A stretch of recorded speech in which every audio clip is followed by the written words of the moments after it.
Gracias. Paso a ustedes, queridos hermanos. Bienvenidos a esta segunda semana de este curso que estamos trabajando acerca de la pastoral familiar. La semana pasada iniciamos ya hacer primero un recorrido de varios de los subtemas que a mí me gusta tocar. Yo les adelanto que este es un curso que yo he ido elaborando con los años, desde el año 2009. Este archivo que les envié de la Pastoral para la Vida Familiar, por ahí lo van a encontrar en algún cuaderno que elaboramos en coordinación con el ministro Ausencio Arroyo.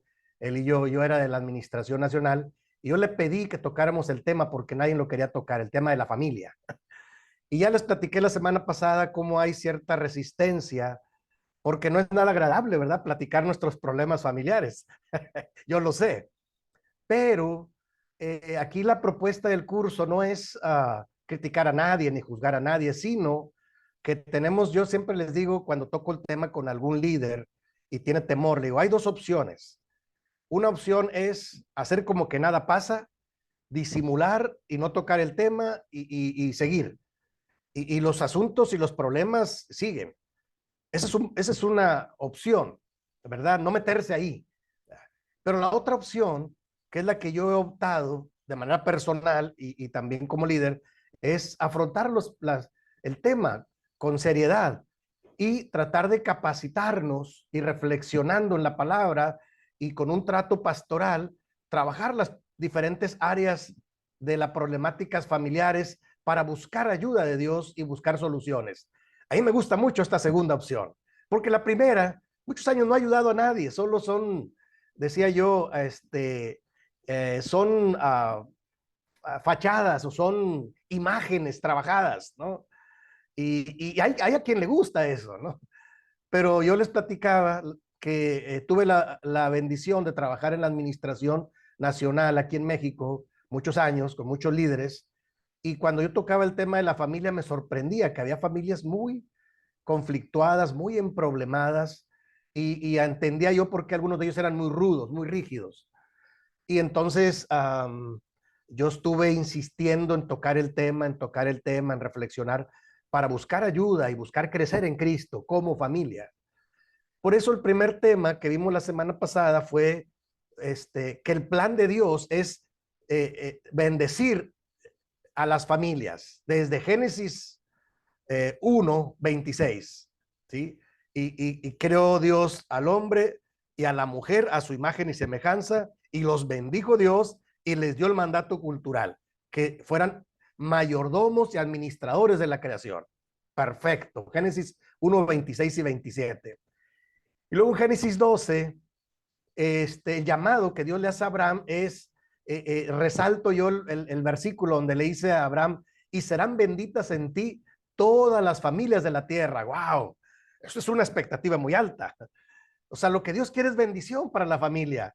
Claro, sí entiendo que se perdió en Génesis 3 con el pecado, que se fue distorsionando, que las familias fueron cambiando o evolucionando, pero ahí está el Señor tratando de bendecir a su pueblo.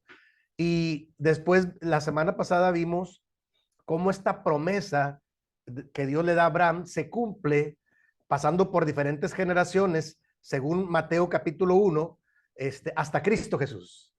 Y cuando del linaje de Abraham nace Jesús como el Mesías, como el Hijo de Dios esperado, se cumple esta promesa de bendición. Y serán benditas en ti, yo diría, en Cristo, todas las familias de la tierra, los que crean en Cristo. ¿Están de acuerdo?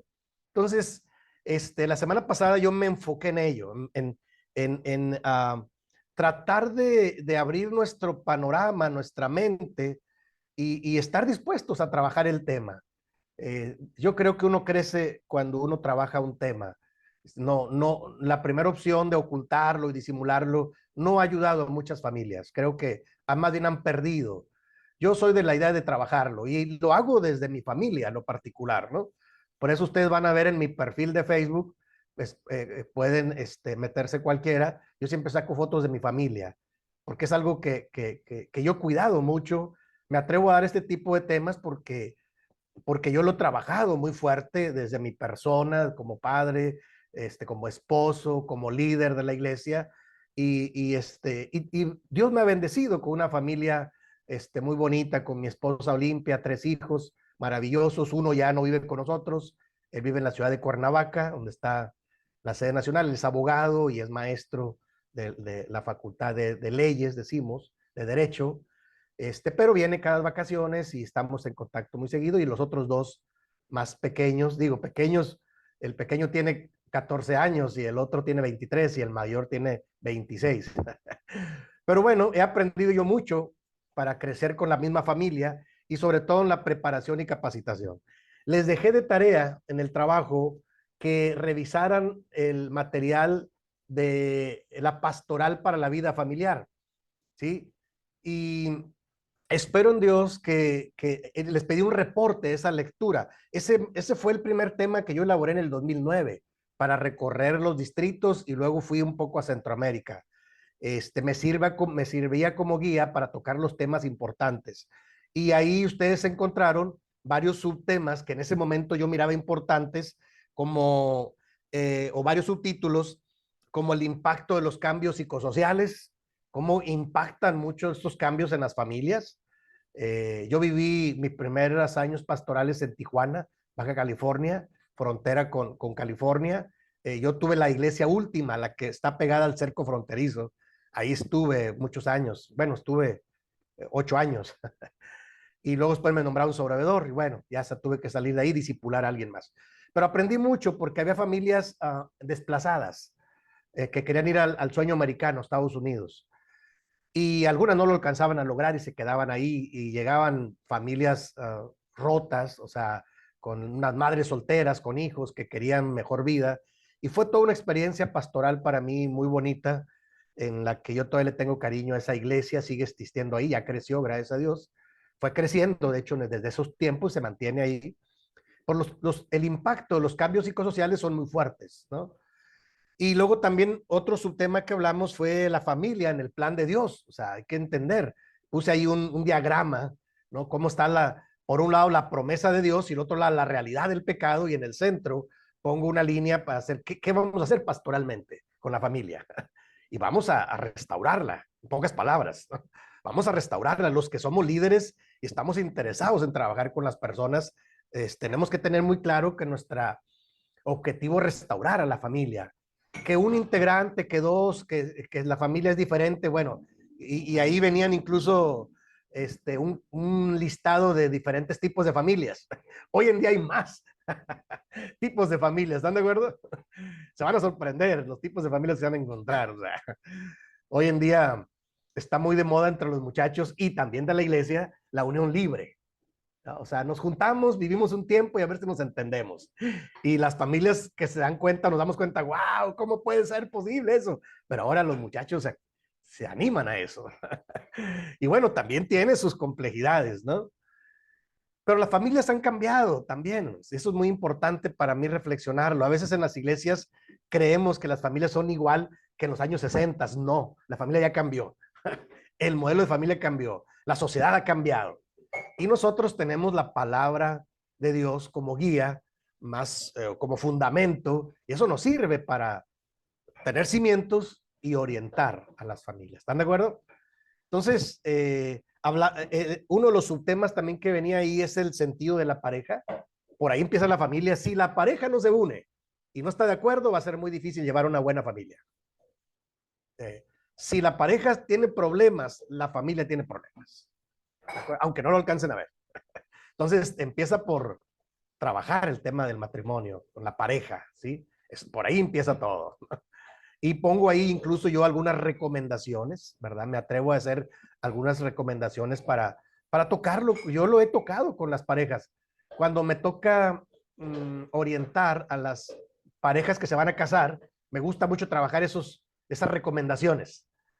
Y les ayudo y les digo, ¿saben qué? Vamos a hacer una dinámica. Sueñen lo que quieren ser y vamos a hacer un nuevo proyecto de vida para ustedes dos, ¿sí? Las familias de origen de uno y de otro, déjenlas a un ladito, por favor, y hagan ustedes un propio proyecto de vida. ¿Qué les gustaría para ustedes y forjar en familia? Y es una maravillosa oportunidad. Algunos hemos tenido esa oportunidad Y bueno, cuando menos estás consciente de no ir acarreando tantos modelos de atrás, que no son malos, es lo que nos tocó, pero lo podemos mejorar siempre. ¿Están de acuerdo? Entonces, surge del sentido de la vida en pareja y hay que potenciarlo, hay que mejorarlo siempre, hay que cuidarlo. Dice el proverbista, le dice a los hijos de Dios, bebe de tu propia cisterna y no andes ahí con locuras. Por otro lado, o sea, cuida lo que tú tienes. Sí, porque luego es muy dado que cuando uno de los dos empieza a mirar para otro lado, pues empiezan a problemarse y no se dan cuenta que cuando ya tienen familia, los más dañados son los hijos. En una ruptura, yo aprendí que una ruptura es como si pegas dos papeles con pegamento y luego los quieres despegar y no se puede, se rompen. Así queda la pareja. Y el que se rompe más fuerte es el más débil, comúnmente son los hijos. Entonces, valdría la pena trabajarlo desde ahí y hay mucho trabajo que hacer. Yo nada más hago reflexión, doy recomendaciones y al final, hermanos, les voy a platicar ya cuando terminemos el curso del ministerio que yo estoy trabajando y queda la orden para hacerlo, puede ser de manera virtual, de consejería, alguna pareja. Lo he hecho por muchos años, mi esposa Olimpia y yo. Nosotros nos seguimos preparando en este campo, pero Dios nos ha permitido hacer un ministerio y ahora soñamos con un ministerio que le llamamos Familias Restauradas, ¿no? Se trata de aconsejar y acompañar a parejas y a familias que tienen problemas y darles orientación, darles contención y orar con ellos y darles consejería más profesional. Por eso yo me sigo preparando siempre, no me confío. Hay muchas cosas siempre por revisar. Y bueno, al final, en el archivo que les envié, se habla de potenciar a la familia, o sea, darle potencia, restaurar, encauzar a la familia y de pautas pastorales, ¿sí? Yo me atrevo a darles algunas pautas pastorales de cómo trabajar con familias. Ahí están, muchas recomendaciones, ¿sí, hermanos? Y les pedí un reporte de esa lectura. Ya ustedes lo suben al sílabo para poder calificarlo en máximo 2 cuartillas, sí, no tiene que ser tanto y pueden dar su opinión, qué opinan de alguno de los temas, qué les parece, o sea, rescatar algunas de las frases de los temas importantes ahí, o sea, es un escrito libre, pero es un resumen o un reporte de esa lectura. Sí, no se preocupen, es valioso lo que ustedes puedan revisar y analizar y que les llame la atención para mí. Y eso es lo que se califica, no se preocupen. O sea, aquí no es con que quién lo hizo mejor o peor, no, es que es como lo ve cada quien y cada circunstancia es diferente. A mí me impactó un poco la semana pasada que una de nuestras hermanas que está en el curso, cuando ella me dice, yo vengo de una familia así, wow, yo abro los ojos, digo, wow, hay que tener cuidado al hablar, porque es cierto, qué interesante se me hizo que nuestra hermanita nos dijera, yo estoy pasando por eso y esto me puede servir, wow, qué valiente, y qué bendición que tenga esa oportunidad de escuchar, reflexionar, dejarse orientar, dejarse acompañar, porque mucha gente no lo hace. Y bueno, esas son las realidades que vivimos en la iglesia. Y si nos asomamos a las familias de la iglesia, hermanos, déjenme le digo que no se va a acabar el trabajo. Si uno le escarba un poquito a las familias de la iglesia, ya no estoy hablando afuera, ¿eh? Digo, afuera hay gran problema. Adentro de la iglesia le escarbas poquito. Hermana, hermano, ¿cómo están? ¿Cómo se sienten? ¿Cómo está su familia, sus hijos? ¿Cómo están ustedes como matrimonio? Y si lo quieren ocultar, lo van a decir bien. Bueno, está bien. Pero si ellos tienen necesidad, ya no pueden, van a decir, hermano, fíjese que... Y entonces empiezan a narrar y de repente te avientan todo lo que traen y tú, oh Señor, necesito ayuda. Porque son las realidades con las que vivimos en las iglesias. A mí no me gusta que los pastores cerremos los ojos. No me gusta esa idealización. Porque hay pastores muy románticos, ¿verdad? Hermanos, somos un refugio de amor y todo está bien bonito y nos la pasamos bien y gloria a Dios. Digo, en un momento sí, cuando el culto, cuando la comunión, pero la realidad es más cruel en las familias. ¿Cómo ven, hermanos? ¿Están de acuerdo conmigo? Digo, es el análisis que yo hago, ¿no? Con pastoralmente. ¿Cómo ven, hermanos? ¿Hasta aquí alguna pregunta, algún comentario? Y tiene toda la razón, mi hermano. Gracias, hermana. Sí, porque lamentablemente, pues yo fui pastor 35 años en diferentes ciudades. Y a los pastores nos gusta verlo todo bonito, de que, ay, hermanos, póngase a orar y ya, con eso se va a acabar todo. Digo, de inicialmente está bien, pero de repente algunas familias dicen, ¿y qué más? ¿Cómo le hago con el hijo que tiene problemas con drogas? ¿Cómo le hago con el esposo que tiene alcoholismo, que es golpeador? ¿Cómo le hago con esto, con lo otro? Empieza a salir la lista. Y yo lamento mucho que las iglesias que tienen un pastor, yo diría confiado o descuidado, no se interesan en eso. Dicen, no, pues pónganse a orar y ya. Dios los va a ayudar. Y es como si los empujara, háganle como puedan. Qué triste, ¿no? Y qué trágico, pero eso pasa mucho, la verdad. Por eso yo desde el año 90 que inicié mi trabajo pastoral, vi cómo veían las familias al empezar a visitar las familias, me di cuenta y yo dije, wow, esto es algo muy serio. Y yo necesito pedir la ayuda de Dios, que Dios me dé dirección. Yo era soltero incluso. Los primeros 2 años fui un pastor soltero y era complicado llegar a esas familias. Bendito Dios, ya en el año 93, me casé con Olimpia ahí en Tijuana, hicimos un ministerio y de ahí hicimos pues un ministerio de trabajar con familias hasta ahora, ¿no? En diferentes puestos y circunstancias y ciudades, ¿no? Y lo hacemos con mucho cariño, porque nos gusta tratar de hacer lo que podamos hacer por la gente. Y para ello, nosotros siempre estamos preparándonos los dos. Este, y creo que eso es importante, no confiarnos en que no lo sabemos todo. Siempre necesitamos más herramientas. Ella apenas terminó un curso sobre trauma, y yo ni siquiera lo tomé yo. Me hubiera encantado tomarlo, pero ella lo tomó. Le dije, adelante, tú tómalos, tú lo puedes hacer. Porque yo creo que, y ya después me platicaba un poquito de cómo algunos sucesos que pasan en los niños les causan un cierto grado de trauma, aunque no lo digan, no lo verbalicen, no sepan cómo trabajarlo. Son niños, adolescentes. Y qué interesante. Y bueno, yo sigo estudiando psicología a distancia y siempre estoy inquieto por crecer y mejorar en el afán de conocer, de aplicar en la familia y luego de trabajar con familias. Esa es la dinámica. Así es como hemos ido trabajando, ¿no? Me parece que eso es importante para los que anhelamos servir a la iglesia en esta área, ¿no? Y bueno, pues el tema que nos toca ahora pues es importante. Voy a compartir la presentación de hoy, hermanos. Hoy nos toca el segundo subtema de la segunda semana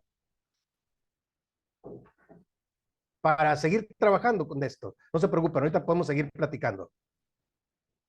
Este archivo, hermanos, yo lo rescaté del seminario de entrenamiento ministerial, por eso está el logotipo ahí abajo. Yo soy egresado del seminario de entrenamiento ministerial de la Iglesia de Dios. Fui estudiante de la segunda generación, del año 88 al año 90. Y ahí fue donde, como decía nuestro hermano Mario, ahí fue donde yo empecé a entender que no bastaba solo congregarse y la tradición de la iglesia, sino que había que prepararse para servir. Si yo quería ser un pastor, yo era muy joven, tenía 24 años, creo, cuando llegué al seminario. Y entonces el director era el hermano Ausencio Arroyo en aquellos años, ahí en Temisco, Morelos. Ahí estaba el seminario y de ahí yo entendí que había que prepararse para ser pastor. No era un juego ni era algo sencillo, pero era algo que me llamaba, el Señor llamaba, inquietaba mi corazón para hacerlo y lo tomé con mucha seriedad y hasta la fecha lo sigo haciendo, ¿no?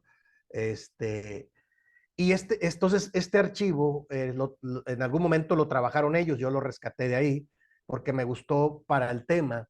Como el tema es pastoral en etapas de la vida, este archivo tiene diferentes etapas que vamos a ir revisando, aunque el archivo se llama pastoral en el desarrollo familiar. O sea, las familias van desarrollándose, van creciendo. O las familias a veces tienen diferentes integrantes, el papá, la mamá, los hijos, no es lo mismo cuando los hijos están pequeñitos, cuando ya están grandes, ¿no? Entonces hay que ser conscientes, cuando menos, de que el ser humano tiene un desarrollo humano, va creciendo de menos a más, y saber qué características los identifican y por qué circunstancias están pasando, sobre todo cuando uno tiene hijos, ¿no? O al trabajar con gente en la iglesia también. Uno debe ser más consciente de ello, ¿no?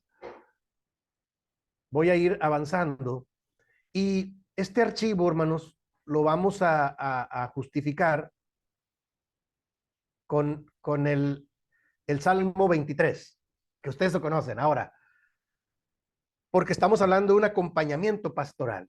Cuando hablamos de la pastoral en las etapas de la vida, lo más que podemos hacer es acompañar a las familias. Fíjese lo que le voy a decir. No podemos resolverle la vida a las familias, ¿eh? Podemos acompañarlos, orientarlos, estar ahí, respetando su proceso de crecimiento, pero no podemos decidir por ellos. Hay cuidado con eso, ¿eh? Porque antes algunos pastores eran muy dados, hágale así y hágale así. Yo llegué a conocer pastores todavía en los años 80 que decían, hombre, yo soy bueno para casar, a ver, este joven se va a casar con esta joven, y los presentaban, y se casaban. Wow, que yo decía que osadía, ¿no? ¿Qué tal si no les funciona? Pero no sé, de repente había esa idea de que ellos eran muy, muy orientadores y hacían parejas. Yo no me atrevo a tanto, sinceramente. De hecho, mis primeros trabajos como sobrevedor fueron llegar a un lugar como Sonora, Caborca, Sonora. El pastor tenía hijas muy bonitas. Ellos son de descendencia irlandeses, los sonorenses de ahí. Son güeros de ojos verdes, azules. Es un pueblo en Sonora. Y luego yo me hospedaba con él, con el hermano Hernando. Ya duerme en el Señor, mi hermano Hernando. Muy amable el pastor, un buen pastor, Hernando Rodríguez. Y luego me dijo un día, oiga hermano, usted como sonor, si usted es mi pastor, y él era un hombre mayor, le digo, ay hermano, pues qué privilegio. Él era un hombre ya de años ahí, pueblo lejano. Y luego me dice, fíjese que mis hijas se quieren empezar a casar y yo quiero que usted entreviste a los candidatos y usted nos diga sí o no. Wow. Le dije, oye, no, espérame, yo no puedo asumir esa responsabilidad. Sí, hermano, es que así la han hecho otros sobrevedores, me dijo. Wow. Le dije, no, hermano, mire, sí puedo entrevistar a los candidatos, ¿verdad? Pero yo no voy a decidir si sí o no. Yo le voy a decir lo que yo veo. Le modifiqué un poquito porque se me hizo mucha responsabilidad decidir imagínate, la vida de una joven, un joven. No. Y me di cuenta que a veces la gente confía mucho en nosotros como pastores. Demasiado. Pero también puede ser una trampa ahí porque se convierte en un paternalismo. Y si no funcionó, ¿quién se equivocó? Adivinen. Pues el pastor o el sobrevedor, el que dijo. Entonces, dense cuenta que tiene un gran riesgo decirle a la gente lo que tiene que hacer. No, yo aprendí ya teniendo un curso de consejería en la comunidad teológica, la maestra nos regañaba y nos decía, ustedes como pastores no deben decidir la vida de las familias. Pueden orientar, pueden aconsejar. Y libro que me haya el orientador experto, es un libro que llevan en la UNAM, en la Universidad Nacional de México. Ella daba clases ahí, nos dijo, van a leer este libro y lo vamos a discutir en clase. Y tuvimos que leer, yo por ahí lo conservo todavía, se llama El Orientador Experto. Y nos dimos cuenta que nosotros los pastores o quien nos dediquemos a trabajar con personas, no podemos decidir la vida de las personas, podemos acompañar, podemos guiar, podemos estar ahí, podemos caminar juntos, podemos orientar y respetar su proceso de crecimiento, y eso se le llama acompañamiento pastoral. Eso es lo que sí podemos hacer. ¿Están de acuerdo? ¿En qué nos basamos? El Salmo 23 en este caso. Se lo voy a leer en una versión diferente que yo tengo. Es una versión en lenguaje sencillo. Mire lo que dice aquí el Salmo 23. Tú, Dios mío, eres mi pastor y contigo nada me falta. Me haces descansar en verdes pastos y para calmar mi sed me llevas a tranquilas aguas. Me das nuevas fuerzas y me guías por el mejor camino porque así eres tú. Puedo cruzar lugares peligrosos y no tener miedo de nada porque tú eres mi pastor y siempre estás a mi lado. Me guías por el buen camino y me llenas de confianza.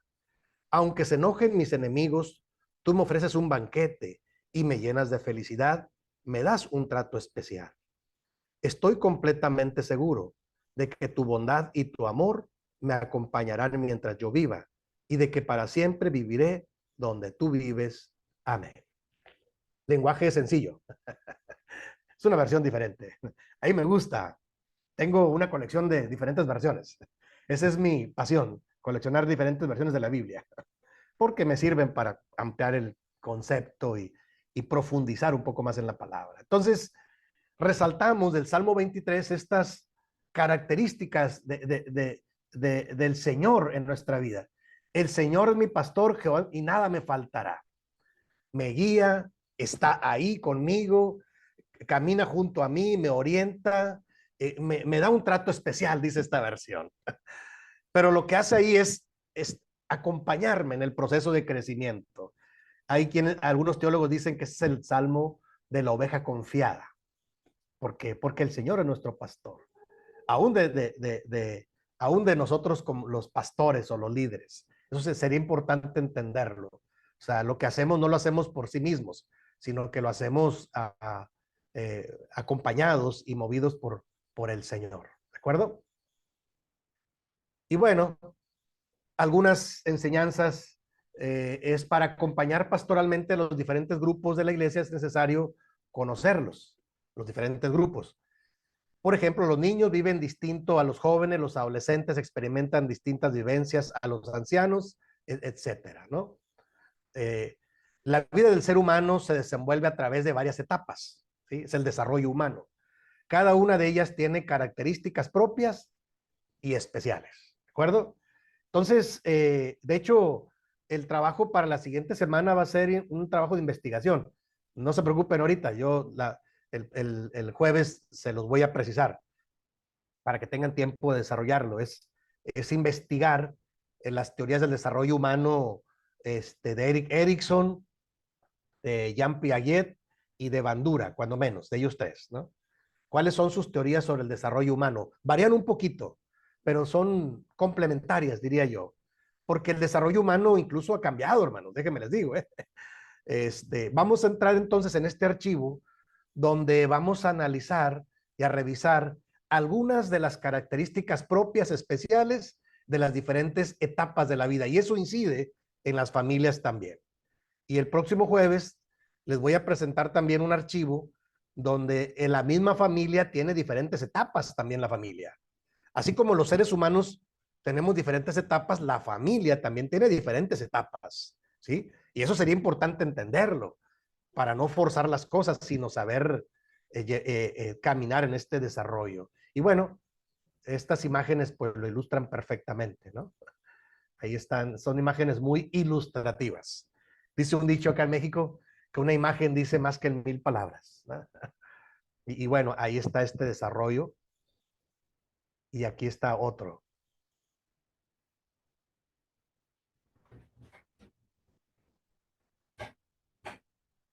Entonces, nos damos cuenta que desde bebé pasa por varias etapas, en el caso de las mujeres, de los hombres también, hasta la ancianidad. Entonces, hay diferentes teorías, hermanos, de los diferentes teóricos o especialistas. Por eso el trabajo de investigación va a ser valioso. Entonces se van a dar cuenta por qué uno lo miran de una manera, otro de otra. Yo aprendí mucho en algún momento investigando la teoría de Jean Piaget y porque él desarrolla mucho el aspecto psicomotriz. Él se enfoca mucho en ello. Y Erik Erikson se enfoca en general, muy en general. De hecho, hay un libro que les voy a compartir, el de cómo sanar las 8 etapas de la vida. Erik Erikson divide el desarrollo humano en 8 etapas. Pero la verdad es que las cosas han cambiado. Hoy en día, yo diría, hermanos, que los criterios de medición de las etapas han ido cambiando, déjenme les digo. Por ejemplo, ahorita vamos a hablar un poco de la niñez, de la adolescencia, pero hoy en día hay una etapa que se llama preadolescencia. ¿Están de acuerdo? O sea, así, se han movido un poco las márgenes o los criterios para medir.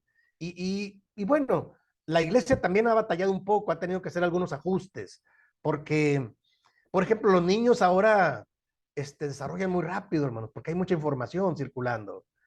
Lo que uno tardaba antes en saber sobre sexualidad, que sería el tema de la siguiente semana.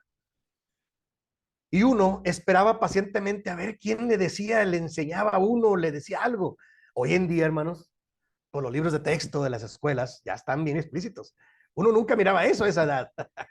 Uno todavía le decían que los niños venían de París, en una cigüeña, ¿de acuerdo? Y uno lo creía, decía, uy, pues será cierto, y uno miraba por dónde vienen, hasta caricaturas había, ¿no? Hoy en día, hermanos, si tú le dices eso a un niño, se va a reír y dice, no, hombre, en mi escuela me enseñaron que viene así, así, así, así, y las reproducciones, así, wow, ¿dónde le enseñaron tanto? Estamos en el siglo de la información. ¿Están de acuerdo? Sí, no, a un adolescente no se le ocurra quererle dar un discurso, porque él está pensando dentro de sí, yo sé más que tú sobre ese tema. Que de veras, digo, porque yo tengo un hijo adolescente. Sí, tienen mucha información, yo diría demasiada información.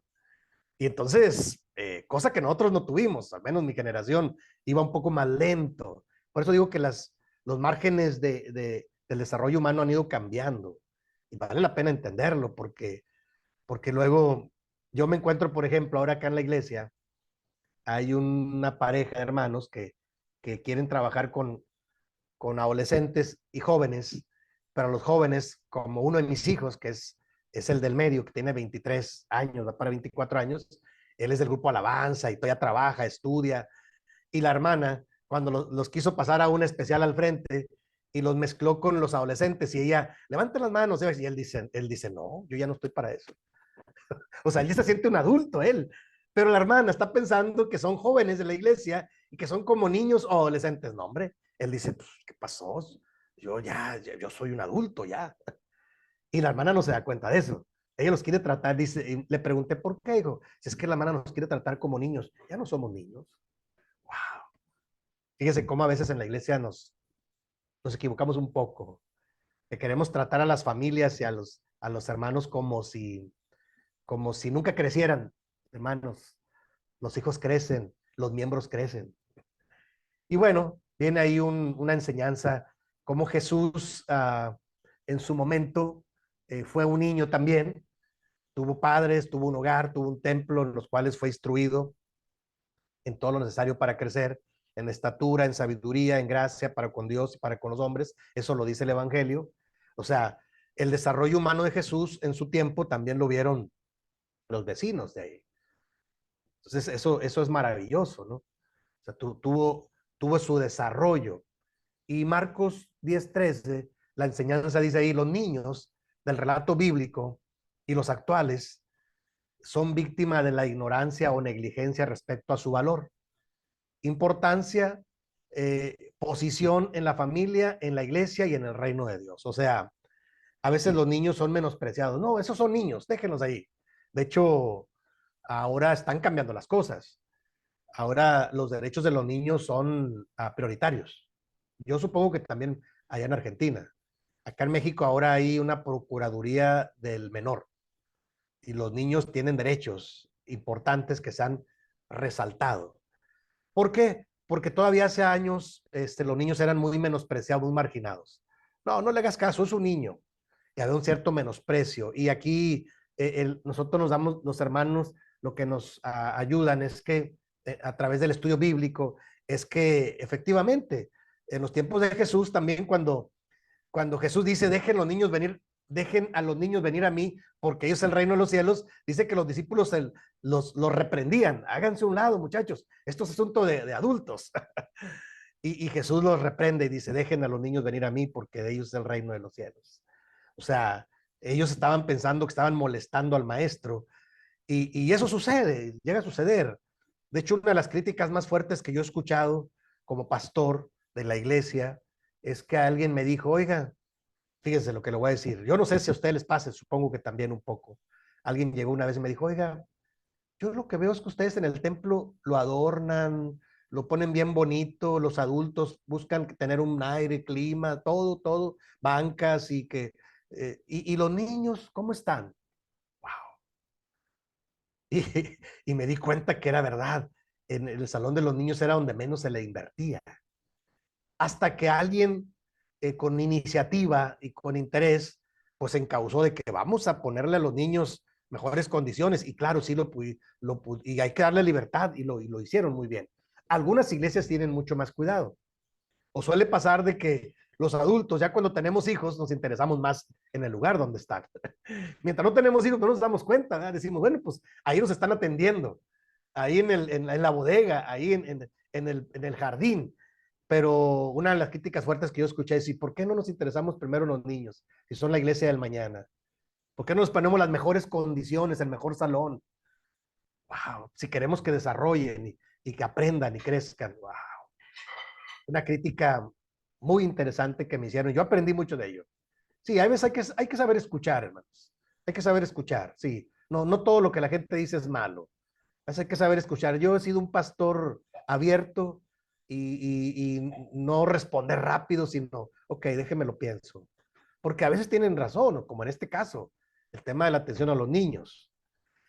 Y de ahí aprendí a que en el templo, la iglesia que me toque pastorear o el grupo que me toque atender, tener cuidado con los niños. Cómo están en condiciones, qué necesitan y quién los va a atender. No dejarlos a la deriva, porque pasa en muchas iglesias. ¿Están de acuerdo? ¿Cómo ven? No sé si eso pasa también allá, hermanos, en Argentina. ¿Cómo ven? Acá en México nos pasaba, ahora estamos empezando a poner atención, pero supongo que allá también les pasa un poco. No lo sé, no sé.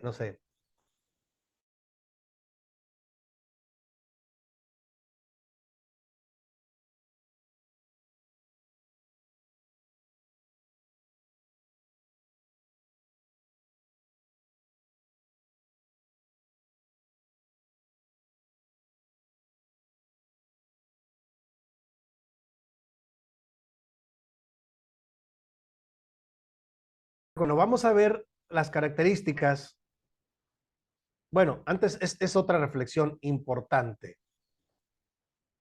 El asunto de la triangulación.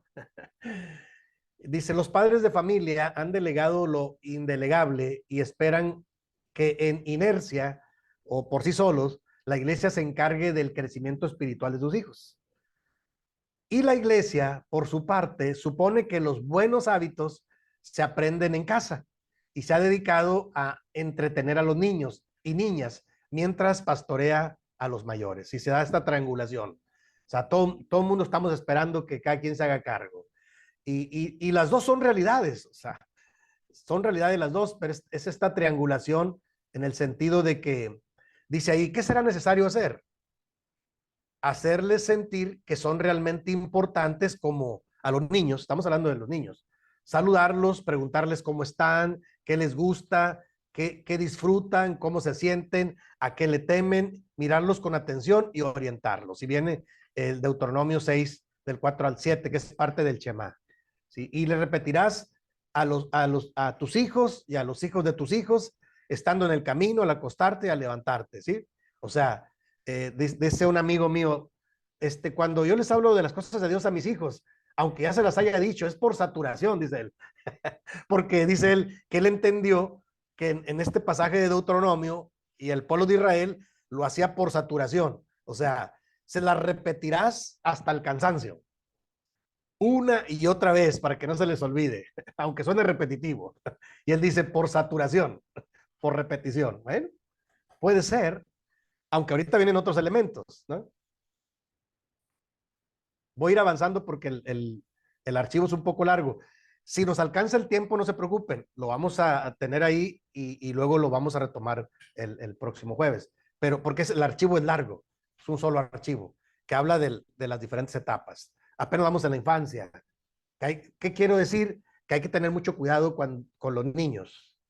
Hay que tenerles atención porque ellos, como dice ahí, la infancia, recordar las aportaciones, como puse ahí, de algunos teóricos, ahí, ese es el trabajo de tarea, o es el trabajo de investigación, las aportaciones de teóricos como Jean Piaget, Bandura, Erickson, ese es ahí está en el sílabo, ¿sí?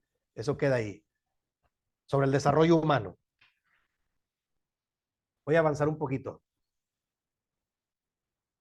Entonces, la niñez y la infancia está entre los 0 y los 2 años, ¿sí?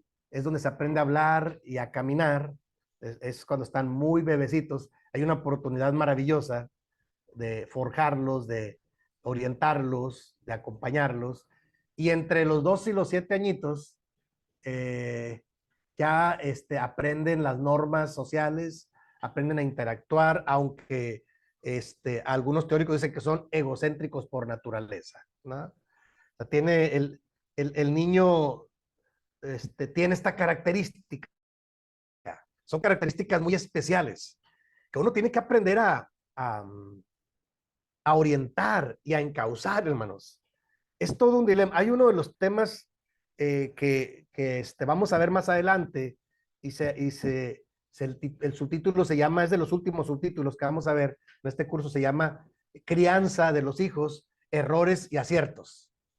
O sea, no es sencillo criar a los hijos. Sobre todo cuando alguien no tiene información, pues lo va a hacer de acuerdo a su criterio, a su percepción. ¿Están de acuerdo? Pero cuando tú tienes un poco de orientación, ¿qué dice Erickson? ¿Qué dice Jean Piaget? ¿Qué dice Bandura? ¿Qué dicen los diferentes teóricos, las diferentes escuelas del desarrollo humano? Pues tienes algunos elementos para tomar en cuenta, ¿sí? Otra cosa que a mí me impactó alguna vez es que cuando hablas con los niños te tienes que hincar y poner a su altura. Si tú les hablas de arriba, ellos te ven como un gigante, como una autoridad, automáticamente. Entonces tienes que bajarse a su nivel en diferentes aspectos.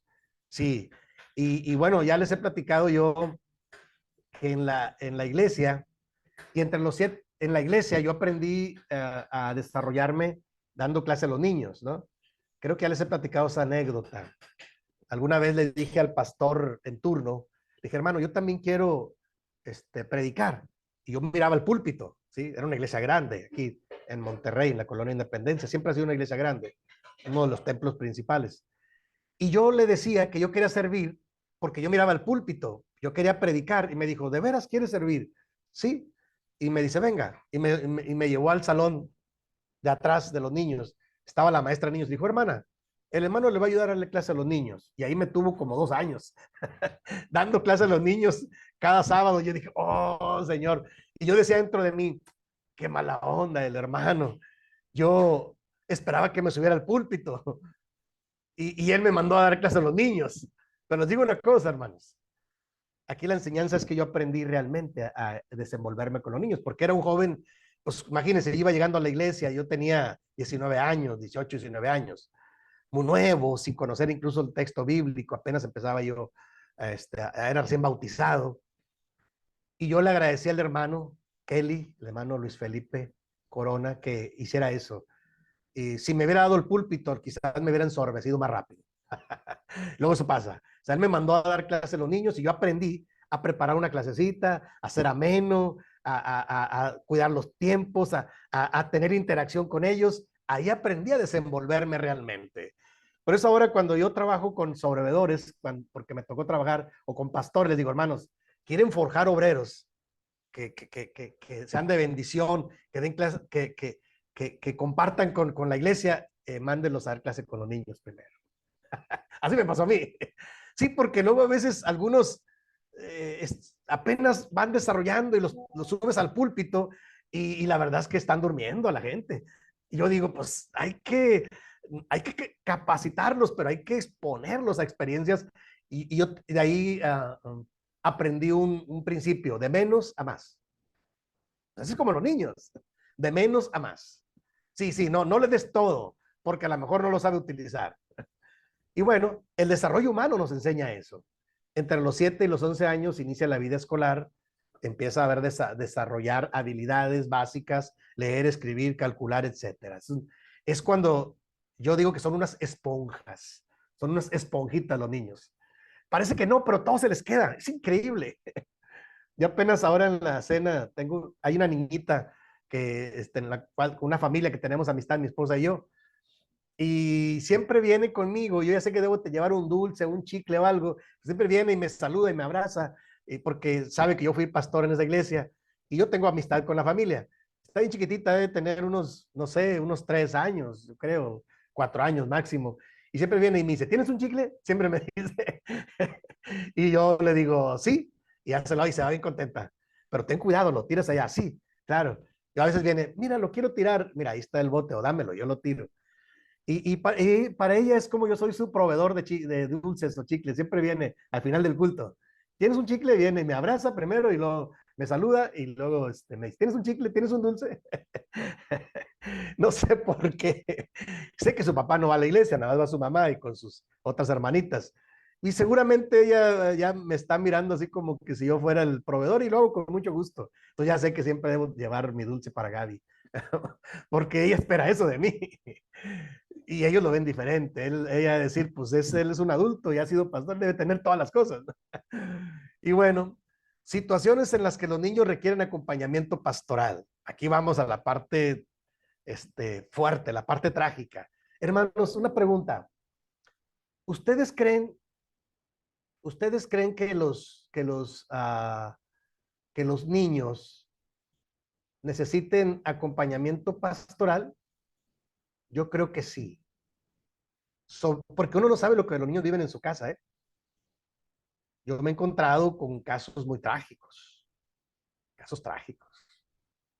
Entonces, yo entendí, siendo pastor, que a veces, o un líder en la iglesia, ahora no soy el pastor, pero me congrego ahí, y la gente va y me saluda muy amablemente, la gente que me conoce ya de años, me tiene mucha confianza.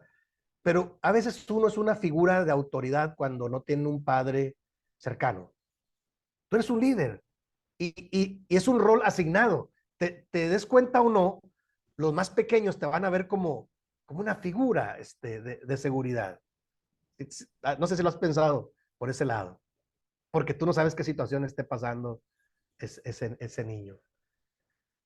El enfoque lúdico, es el enfoque lúdico quiere decir el enfoque, le llaman terapia del juego.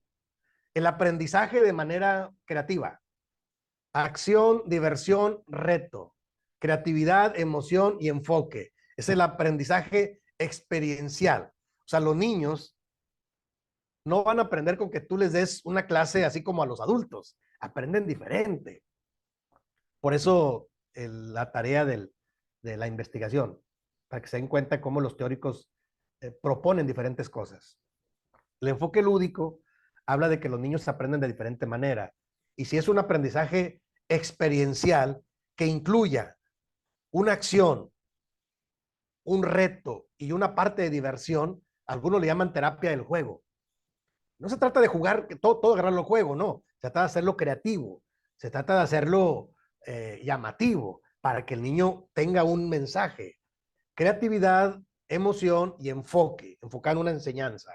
Eso es muy importante para los maestros de los niños en las iglesias, ¿no? Porque imagínense, luego de repente les quieren leer todo, todo, les quieren leer los mismos textos bíblicos que leen a los adultos. Pues no, hermano, el niño no lo va a entender igual. No sé, tenemos que ser más creativos. Estamos hablando de cómo tratar con niños, ¿no?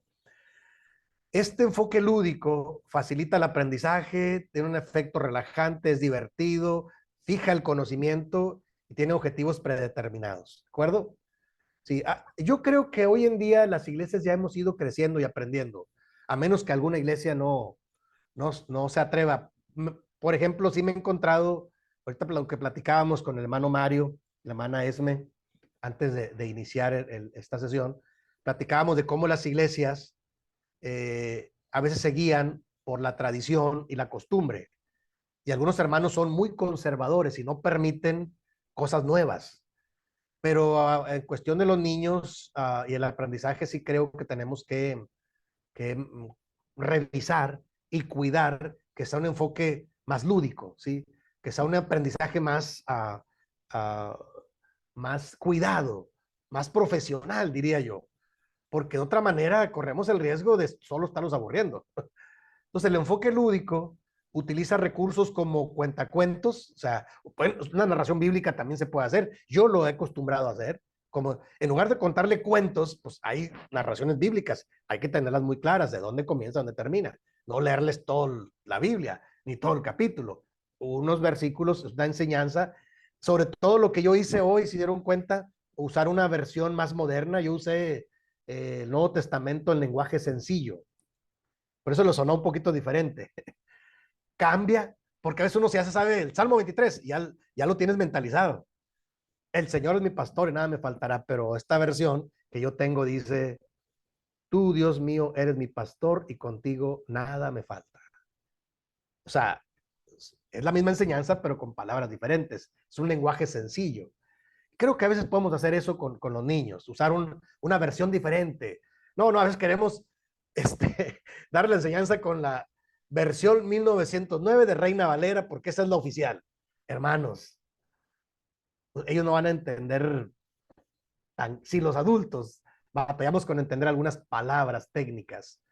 Entonces, creo que hay que ser creativos, hacer maquetas, juegos de mesa, memoramas, adivinanzas, teatro guiñol, o sea, con muñequitos, diferentes cosas para darle la enseñanza y el mensaje a los niños. Yo me acuerdo que en esta etapa que me pusieron a dar clase a los niños, a uno de las maestras se les ocurrió usar un franelógrafo.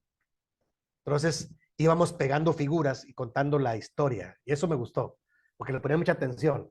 Entonces y teníamos muchas figuras, entonces yo seleccionaba las que iba a utilizar y las ponía ahí. Y luego después ya les decía, ¿y dónde crees que va esta? Y ahí va y lo ponía. Les daba un reconocimiento, algo, un premio. Hasta la fecha, hermano, eso fue hace muchos años, fue cuando yo inicié, hace un poquito más de 40 años. Yo todavía tengo hermanos jóvenes, bueno, ya son adultos, ya son padres y madres de familia. Cuando visito alguna de las iglesias aquí en Monterrey, me encuentro con algunos hermanos y me dicen, hermano, usted fue mi maestro cuando yo estuve en la iglesia de la Independencia tal año. Y yo no me acuerdo, pero ya son adultos, ya hasta tienen hijos. Usted fue mi maestro y yo me gustó cuando usaba el rotafolio y todo eso. Y yo era muy nuevo y yo le echaba muchas ganas porque yo quería servir. Yo quería ser un pastor y un predicador, pero empecé desde abajo con los niños. ¿Están de acuerdo? Eso es muy importante para que aprenda uno a desenvolverse y a no ser rígido y no ser tan cuadrado, porque eso hace que la gente se duerma en lugar de que se motive. Cuidado. Sí, porque hay que cuidar eso. Yo les digo yo siempre a mis compañeros, hermanos, eh, hay que hacer algo para la enseñanza, que no se nos duerma la gente. Porque cuando uno está muy ceremonioso y muy concentrado y la gente está durmiendo, ya no prendió, ya no llegó el mensaje. Pero no depende de ellos, depende de uno. ¿De acuerdo? Hay por ahí anécdotas por ahí. El aprendizaje entonces con los niños es observacional. El niño aprende lo que ve y lo imita, y las dos imágenes son maravillosas, ¿no? Entonces, si el niño ve que el papá o la mamá grita, pues ¿qué creen que va a hacer? Así de sencillo, aunque le diga, no grites, mi hijo. Pues es lo que está viendo. Y la otra imagen es maravillosa, ¿no? El niño que va caminando a la par de los adultos, ¿no? El aprendizaje es lo que observan, es observacional, ¿de acuerdo? Y bueno, otra de las áreas que vamos a platicar es la adolescencia. En cuestión de los niños, creo que sí es un área cuidada. La mayoría de las iglesias, cuando menos, tienen maestras de niños. Es lo que yo he observado en las iglesias. Hoy en día también se empieza a trabajar con adolescentes. Ahora, déjenme les digo que esta etapa de adolescentes es muy complicada, hermano. Es una de las etapas más difíciles. Déjenme les digo que la estadística mundial de iglesias evangélicas dice que en la adolescencia es cuando los hijos de familias cristianas se alejan. ¿Por qué? No lo sé. Porque vamos a ver las características. porque hay quien dice que la palabra adolescencia viene de adolecere, de lo que adolecen, lo que les falta. Y una vez escuché una frase y le dije a un joven, dijo, vienen los aborrecentes. Y le dije, no, hijo, no lo vuelva a decir, porque es una ofensa para ellos. Es una broma, me dijo. Sí, pero ellos lo toman en serio. No les diga así, por favor. Bueno, está bien, pastor.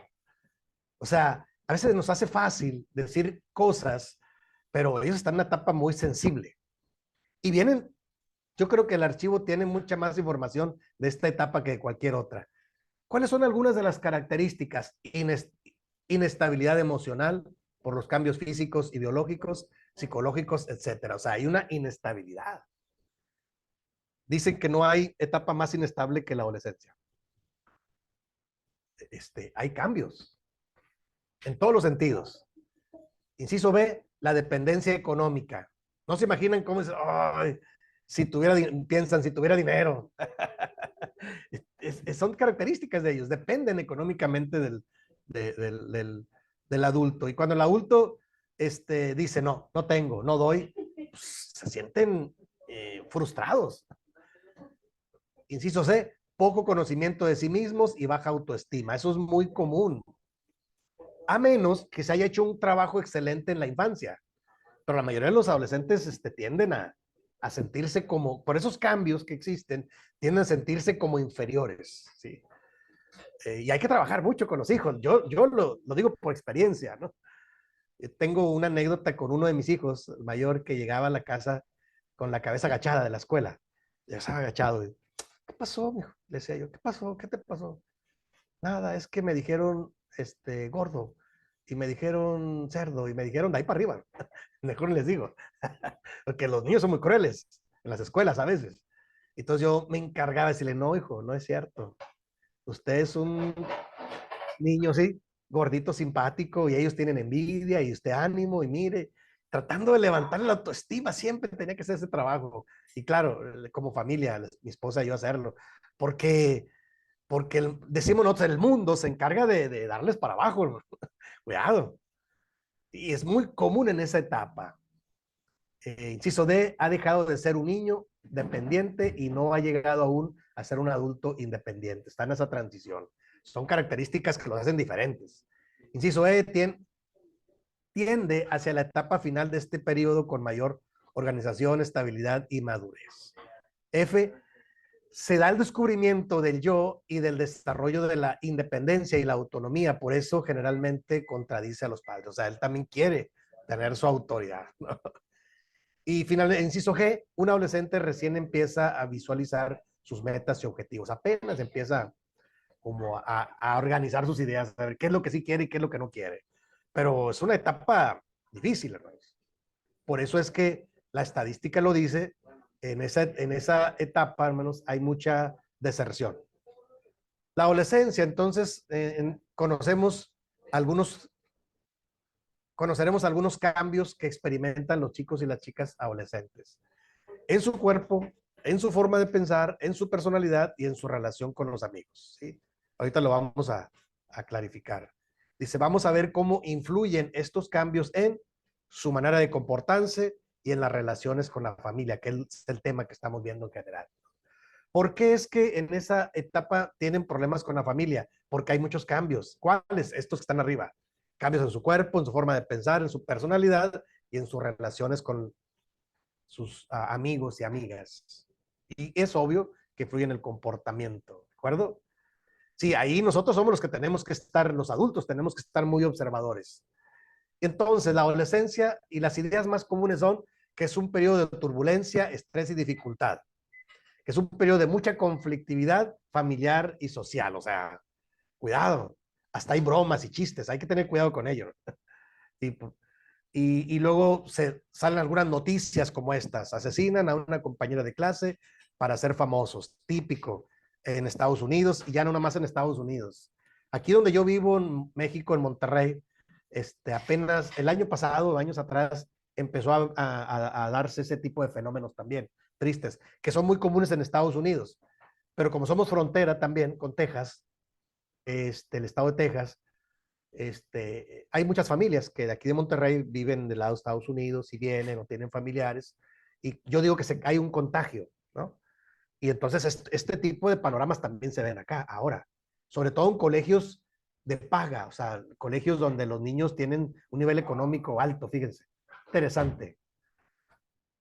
Entonces, algunas de las características de ellos es lo que dicen, es en general, promiscuidad, eh, nocturnidad, o sea, viven de noche, malas relaciones familiares, drogodependencia, desinterés al estudio, conductas antisociales, alcoholismo, etcétera. O sea, hay un margen muy alto de ello. De hecho, se dice que se inician a esa edad en muchos de los vicios, ¿no? La pregunta es, ¿cómo es la adolescencia entonces? ¿Es problemática y difícil o es una etapa normal de la vida? ¿Cómo ven, hermanos? La mayoría de la gente los ha estigmatizado, los ha etiquetado en que, uy, son bien problemáticos. Yo no creo que sea tal. Depende de qué familia lo acompañe y lo cobije. ¿Están de acuerdo? Sí tienen esa tendencia, pero yo no creo que sea el adolescente sea un problema ni una dificultad, sino que es una etapa normal de la vida. Es una etapa de la vida, nada más. Todos pasamos por ahí. Nada más que no nos acordamos. Es el problema. No nos acordamos de ello. Pero sí pasamos por eso. Nada más échale un poquito de memoria y verá que sí. Sí, o sea, y entonces a veces no somos conscientes de ello.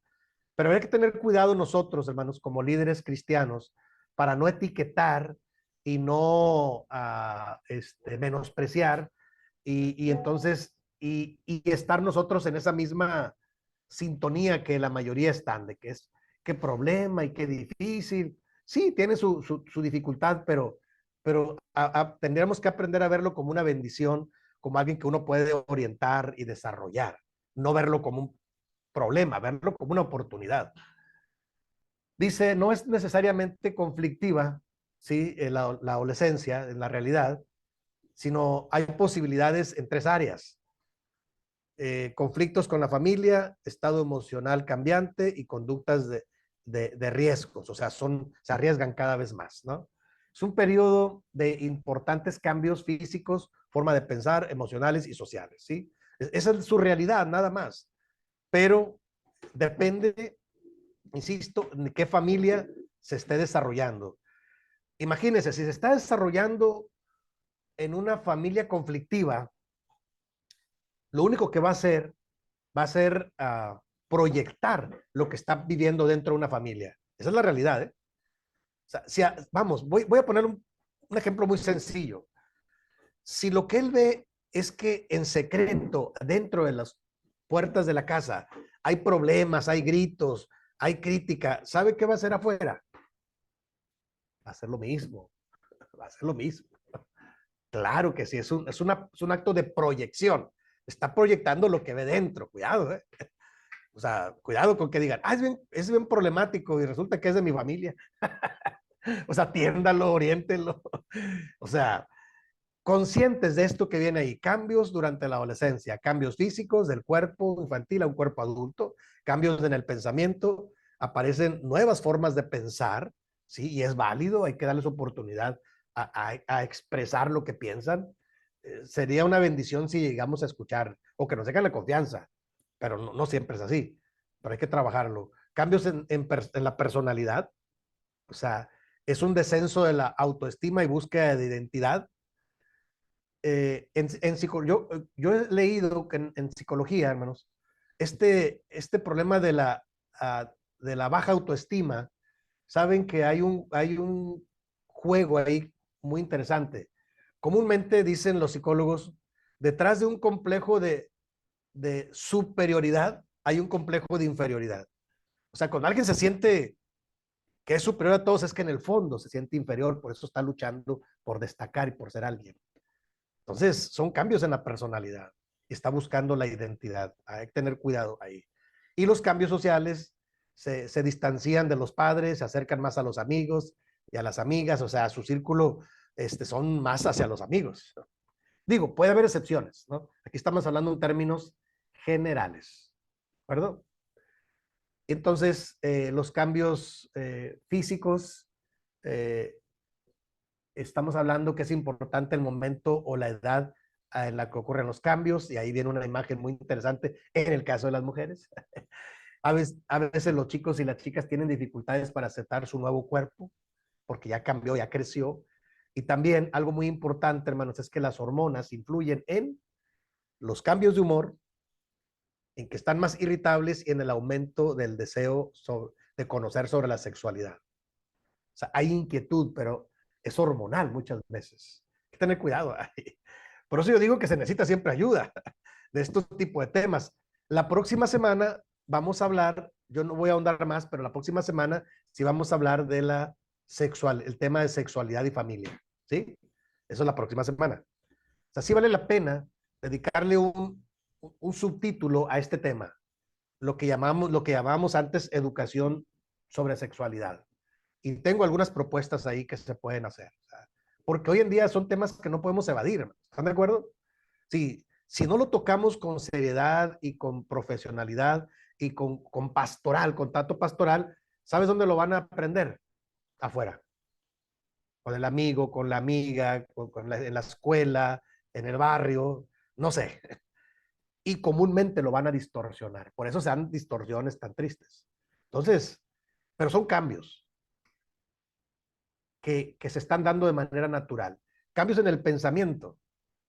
Piensan en temas abstractos ahora, amor, religión, política, ahora sí empiezan el universo. Hoy en día a mí me llama mucho la atención cómo les impacta mucho la vida extraterrestre, la vida zombie. ¿Qué obsesión hay por eso?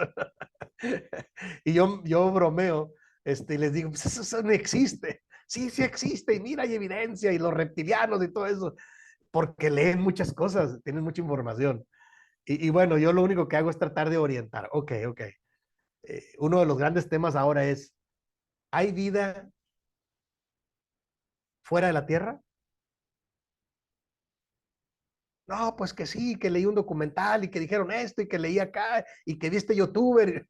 Bueno, tienen información por todos lados. Están cambiando el pensamiento. Ya no se quedan con un solo tema. Ahora, en el tema religioso de las iglesias, hoy en día, hermanos, ya no los podemos aislar. Decir, es que yo te digo que sea así y así va a ser. No, ellos empiezan a preguntar y analizar, incluso a investigar.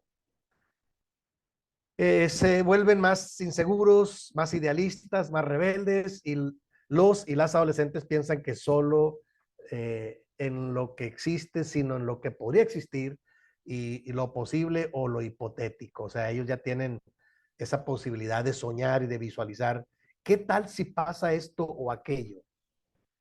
Y está cambiando su pensamiento. Ya no hay enseñanzas dogmáticas. Y si las hay, empiezan a cuestionarlas. Es normal, no pasa nada. Los cambios también en la personalidad, como consecuencia de los diferentes cambios físicos en el contexto escolar, inicio de las relaciones de la pareja, si empiezan a tener parejas también, desciende la autoestima y la valoración que hacen de su propia persona, ¿de acuerdo? O sea, ahí hay que estar muy observadores y muy atentos para saber acompañar y fortalecer esta etapa. Porque yo digo, si el significado de la palabra adolescente es adolecere, que adolecen, bueno, hay que ayudarles a complementar eso de lo que adolecen. Y eso sería un buen trabajo de acompañamiento pastoral, desde los hogares y también desde los líderes. ¿Cómo ven, hermanos? ¿Vamos bien? Y bueno, la búsqueda y el logro de la identidad, el estatus de identidad, tienen una identidad difusa, no están en crisis ni han adquirido compromisos, identidad en moratoria, están en plena crisis y por ello no han adquirido compromiso alguno y la identidad hipotecada, o sea, no hay crisis y adquieren un compromiso por presión familiar o social. Logro de identidad, han adquirido un compromiso tras superar una crisis, cuando han logrado su identidad, pero hay un proceso de buscar su verdadera identidad. ¿De acuerdo, hermanos? Solo estamos hablando de algunas características de estos cambios. Y ahí viene ya un diagrama de todo lo que se ha dicho de estas relaciones, sobre todo el aspecto familiar, que es el tema. Aumentan los conflictos en la familia, claro. Todo esto que dijimos repercute en la familia, sí. ¿Por qué? Porque los cambios en la forma de pensar ponen en entredicho las normas familiares, dan argumentos más sólidos en las discusiones, pasan más tiempo con los amigos y las amigas, desean sostener en la familia relaciones más igualitarias, intentan distanciarse de los padres y se muestran más críticos con los papás, ¿no? ¿Por qué? Porque la relación, todo lo que dijimos les influye en su ambiente familiar. Es normal. Es una etapa. Yo no creo que sea un problema. Es una etapa donde se les puede orientar y potenciar, diría yo, ¿no?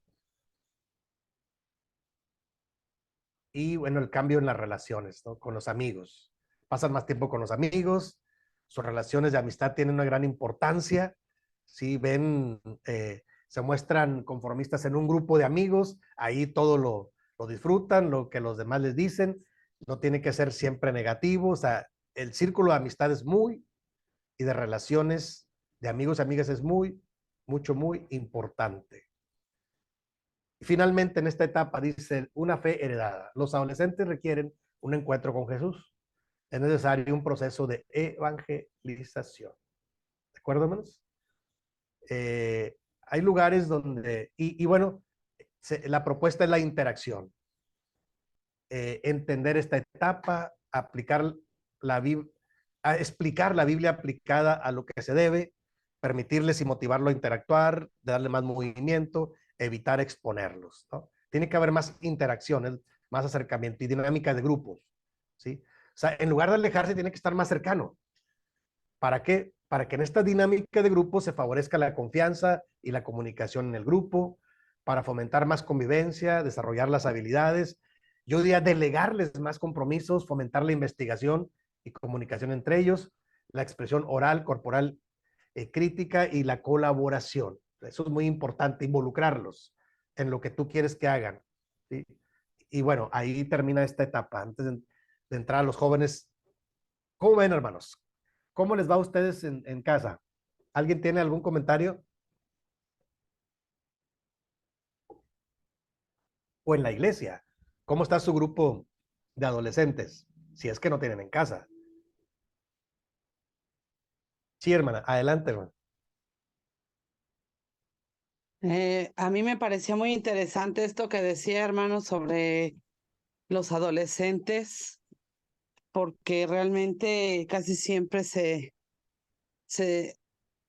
hace una situación de generalizar, ¿no? Que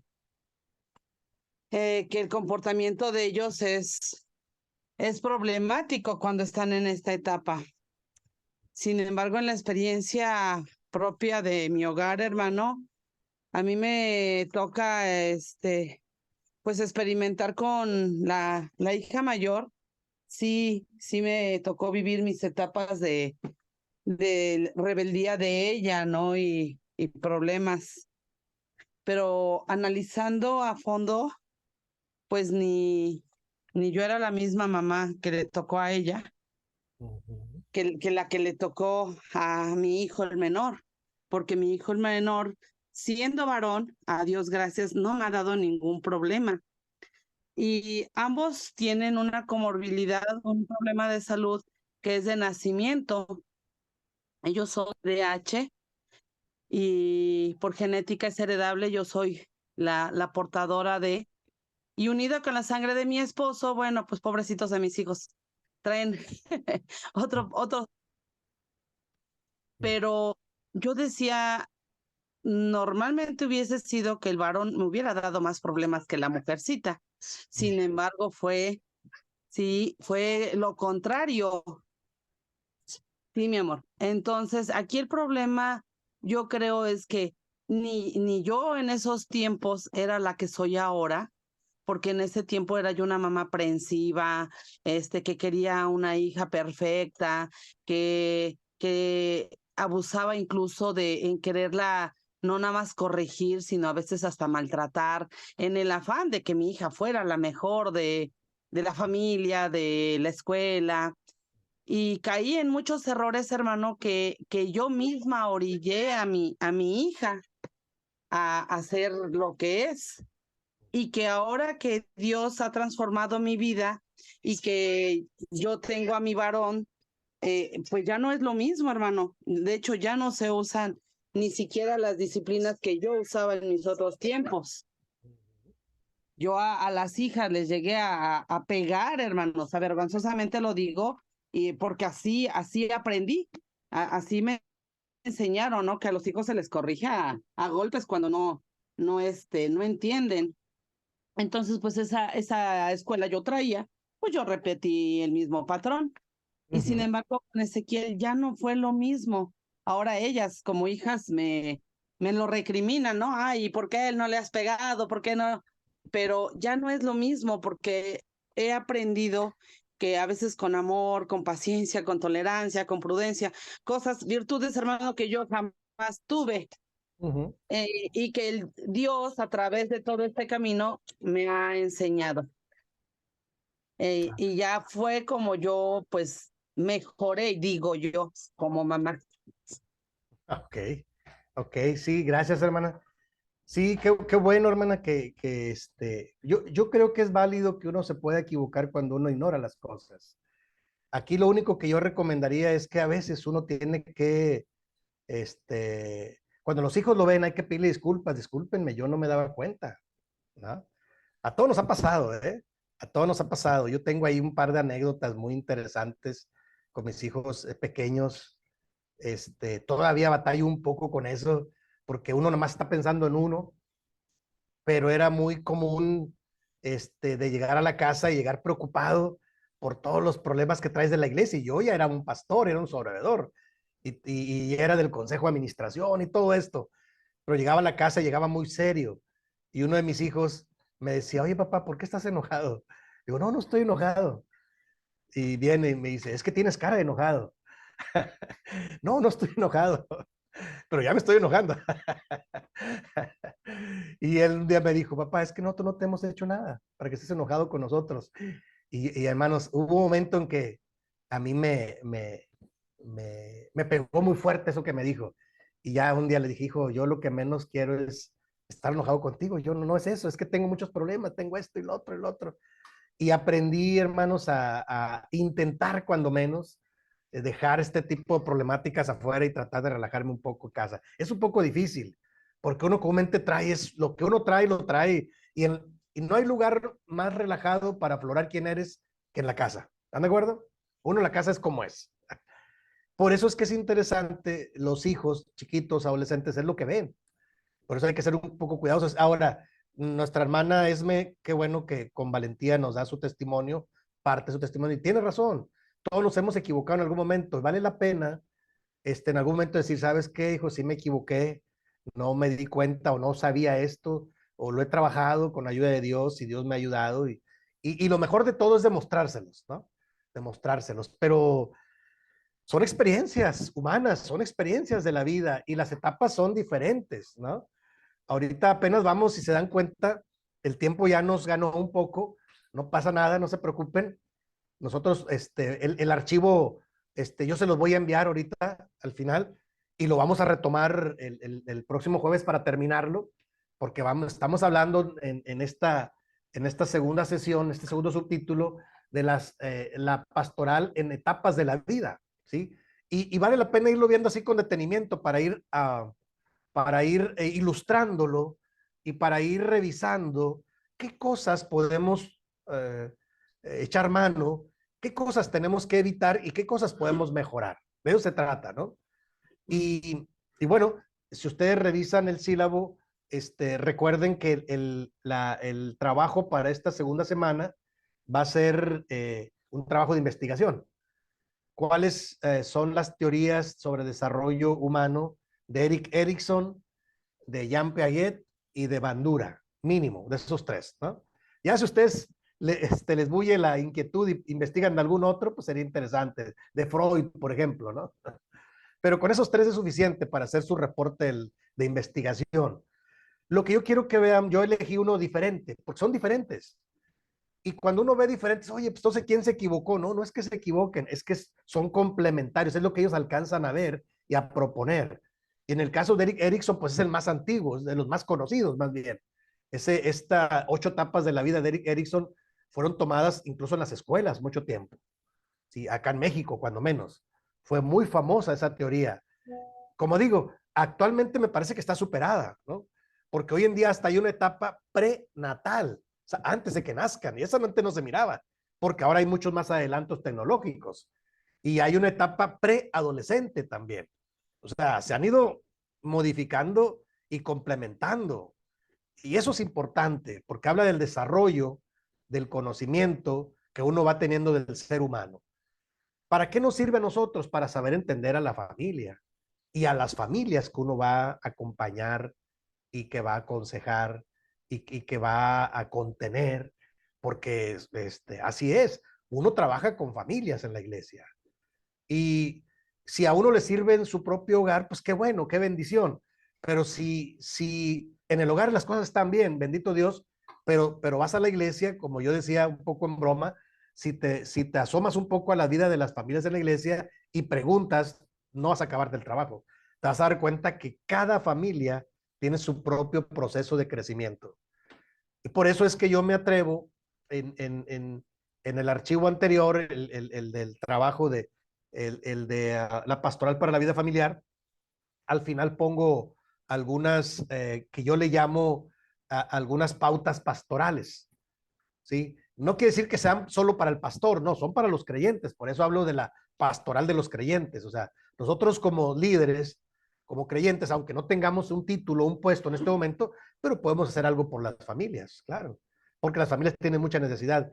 Y si se conjuga con que nos tengan un poco de confianza, porque no siempre tienen la confianza para hablar, y si se conjuga, pues hay que hacer algo para que puedan ser orientados y acompañados, como decía el Salmo 23 al principio, la primera filmina. ¿De acuerdo, hermanos? ¿Algún comentario, alguna pregunta, hermanos, hasta aquí? Porque aquí vamos a cortar por cuestión del tiempo. Lo vamos a retomar el próximo jueves. Yo les envío el archivo ahorita al terminar completo y vamos a terminar. Lo vamos a seguir platicando. Pero hasta aquí, hasta donde vamos, ¿alguna pregunta, algún comentario, hermanos? ¿Es claro el asunto? ¿Hay alguna pregunta? Con confianza. Permiso. Sí, hermano.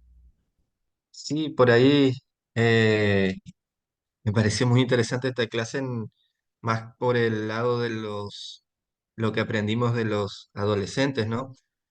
A mí me tocó este año arrancar con un ministerio con los adolescentes, Ok. específicamente, a Ok. trabajar con ellos, justo los que terminaron la escuelita bíblica, ¿no es cierto? Y nosotros en nuestra iglesia es un ministerio nuevo, no había, es el primer año que se va a trabajar con ellos.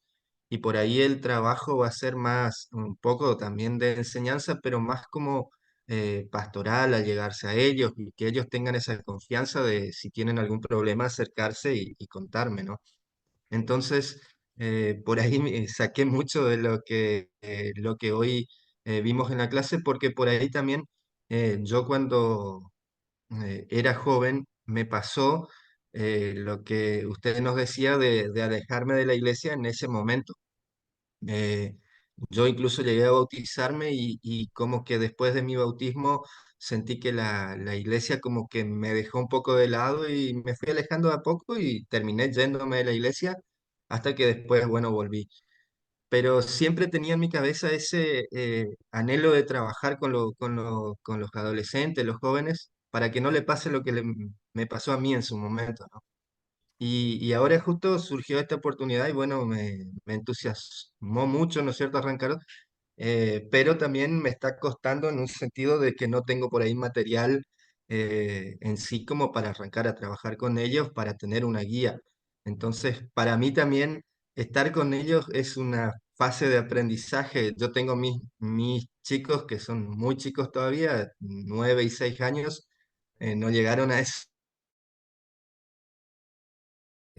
Voy aprendiendo con ellos también y en las pocas reuniones que por ahí tuve con ellos, aprendí creo que yo más que ellos, yo de ellos más que ellos de mí. Y muchas veces me sorprenden por ahí en lo que usted nos decía de lo de la mentalidad que ellos tienen, que uno por ahí todavía los está viendo como niños y ellos ya hay cosas que lo ven como más grandes, ¿no es cierto? Y eso es lo que más me sorprende. Entonces, también me voy adaptando un poco más a eso, a la visión que yo tenía de ellos, a adaptarlo a lo que realmente ellos ya asumen, ¿no es cierto?, en su vida. Así que por ahí esa es mi experiencia hoy por hoy y bueno, vamos a seguir ahí interactuando con ellos y tratando de aportarle a ellos un poquito también de mi experiencia, ¿no es cierto?, en lo que a mí me pasó para que no le pase a ellos. Claro. Sí, gracias, hermano Mario. Qué bueno, qué bendición. Todavía no terminamos. Y qué bueno que le va a hacer. Yo le voy a enviar el archivo ahorita para que lo suban al sílabo, la plataforma, el completo. Y lo retomamos el día jueves para terminarlo. Porque vale, los otros etapas están más cortas porque pusimos mucha más atención en los niños y adolescentes porque es una etapa más crítica, más formativa y las otras etapas están más consensadas, más condensadas, están más sintetizadas, pero vale la pena trabajarlas. Y también el trabajo de investigación les va a ayudar para que ustedes vayan viendo cómo hay diferentes teorías, diferentes ópticas y se concentran en diferentes aspectos, ¿sí? Eh, del desarrollo humano. Y cuando uno tiene un poco más de información, hermano, tiene un poco más de posibilidad de entender y de trabajar con las personas. Sí, yo creo que la gran tragedia en la iglesia es que nosotros los pastores a veces nos sobreconfiamos y pensamos que lo sabemos todo porque sabemos el texto bíblico. Y claro, sabemos algunas cosas, pero en cuestión de desarrollo humano, hoy en día hay mucha información y vale la pena seguirse preparando para seguir trabajando y acompañando con ellos y darles orientación, sobre todo, como usted dice, en un ministerio pastoral. Excelente, hermano. Qué bueno, me da mucho gusto que le vaya a servir esto que estamos compartiendo porque se convierte en algo práctico. De eso se trata, de que lo llevemos a la práctica, porque la otra cosa que a mí me preocupa es que recibamos información y pues se quede como información nada más. No, si lo vamos a la práctica, excelente. Y como usted dice, siempre uno aprende mucho cuando trabaja con las personas. Claro, es bendición doble. Entonces, qué bueno, gracias a Dios. Por lo pronto vamos a ir terminando por cuestión del tiempo y lo vamos a retomar el próximo jueves y yo les voy a enviar el archivo para que lo vayan revisando, ¿de acuerdo? Y de todas maneras, el trabajo de investigación es para la siguiente semana, todavía no se preocupen, pero pueden ir leyendo, investigando. Si hay alguna pregunta o comentario, la próxima sesión me dicen, pero es cuestión de ir haciendo un poco de investigación. No tiene que ser tan exhaustiva, simplemente con los conceptos más generales, ¿de acuerdo? Si yo me conformo, nomás es que investiguen estos tres escuelas de pensamiento porque son complementarias, como dije, y ayudan para que uno tenga más herramientas, más conciencia de que el ser humano, hermanos, voy a la conclusión de esta sesión. Eh, el ser humano hoy en día es más complejo que antes, déjeme le digo. Como estudiante yo de psicología aprendí algo. Eh, el, anteriormente se catalogaba las problemáticas mentales o emocionales eh, como si fueran neurosis o psicosis. Fueron aspectos que se desarrollaron en el psicoanálisis de Sigmund Freud. Y él decía, algunos tienen un cierto grado de neurosis, o sea, están un poco afectados de su comportamiento. Y la neurosis depende a qué le tenga temor. Hay muchos tipos de neurosis. Y luego la psicosis es un grado más alto del comportamiento humano, el enfermar. Pero los últimos años que estuve estudiando en la Comunidad Teológica de México, el doctor Ricardo Blanco Veledo, que es un psicoanalista en la UNAM y maestro ahí de cátedra, él decía que hoy en día hay un tercer nivel del enfermar humano que se llama el perverso moral. Y el perverso moral es muy complicado. ¿Saben por qué? Porque el perverso moral es alguien que hace maldades y parece que no hizo nada. Es aquel que secuestra, que asesina, que hace maldades y tú lo puedes ver por la calle y saludar. Buenos días, buenas tardes. anda como si nada, pero la maldad que hace la autojustifica. Incluso dicen que se dedican a eso, a secuestrar. Por ejemplo, se dedican a muchas cosas. Y a mí me impactó mucho que el doctor Ricardo Blanco, después de toda su conferencia, nos dio un libro, si yo se lo voy a compartir el libro, que se llama El perverso moral. Es un tercer nivel del enfermar humano. Y él dice, tengan mucho cuidado, ustedes están pensando que eso pasa en el mundo, pero hoy en día el perverso moral le gustan las iglesias. ¡Wow! Me impactó, dije, ¿qué pasó? De hecho, yo había invitado ahí al hermano Isaac Uribe y el hermano Ausencio, estuvieron conmigo ahí recibiendo ese curso. Yo los invité a la Ciudad de México porque sabía que iba a ser un curso profesional. Y ya les pregunté cómo se habían sentido y me dijeron, no, pues sí, es una persona con un nivel muy alto. Y es un pastor presbiteriano, si no me equivoco él. Y él dice, sí, las iglesias no somos inmunes a ello. Dice, porque en las iglesias a veces manejamos un cierto nivel de poder. Y el perverso moral le llaman, cómo inicia siendo es un agresivo pasivo. O sea, no te grita, no te discute, pero te hace daño. Cuidado. ¿Sí me explico? No tiene que gritarte ni discutir, no, pero dice, sí, pero espérame tantito y vas a ver. Y anda haciendo maldades aquí y allá. Y anda como si nada. Qué peligroso se me hace. Entonces nosotros tenemos que tener la conciencia de que hoy en día el ser humano es más complejo. ¿Por qué? Por la sociedad, por la maldad, por la violencia, todo incide, por la mala formación, por la falta de orientación. Pero la sociedad que vivimos hoy en día es diferente a la de los años anteriores. Por eso vale la pena prepararnos, capacitarnos, reflexionar y hacer un trabajo pastoral. Excelente. Y lo que hagamos, no vamos a, como la anécdota, no vamos a resolver el mundo, pero vamos a hacer nuestra parte. ¿De acuerdo? Por ahí estamos situados. Así es que yo les agradezco su atención. No terminamos aquí, lo vamos a pausar aquí y el próximo jueves lo retomamos el archivo, yo se los envío para que lo suban a la plataforma y lo retomamos el próximo jueves para terminar con este segundo subtema que se titula La pastoral en las etapas de la vida. Hay diferentes etapas en la vida y hay que saberlas observar, interpretar y trabajar también con la ayuda de Dios. ¿Les parece, hermanos? Entonces vamos a orar para terminar esta sesión. Bendito Padre, muchas gracias. Gracias, Señor, porque tú nos bendices de diferentes maneras. Gracias porque las experiencias de nuestros hermanos son diferentes y son valiosas. Y yo te ruego, Padre, que tu bendición sea con cada familia de las que representamos. Danos en todo momento tu dirección y tu guianza, pero sobre todo tu protección. Líbranos del malo y del mal y danos cada día lo necesario para poder orientar, acompañar y proveer para los nuestros. Bendice a las familias, bendice a tu iglesia y bendice a todos los creyentes. Todo lo ponemos en tus manos, confiando en que tú nos enseñas y nos acompañas cada día en el camino de la fe. Porque te lo rogamos en el nombre de Jesucristo, nuestro Salvador. Amén. Gracias, hermanos. Muchas gracias.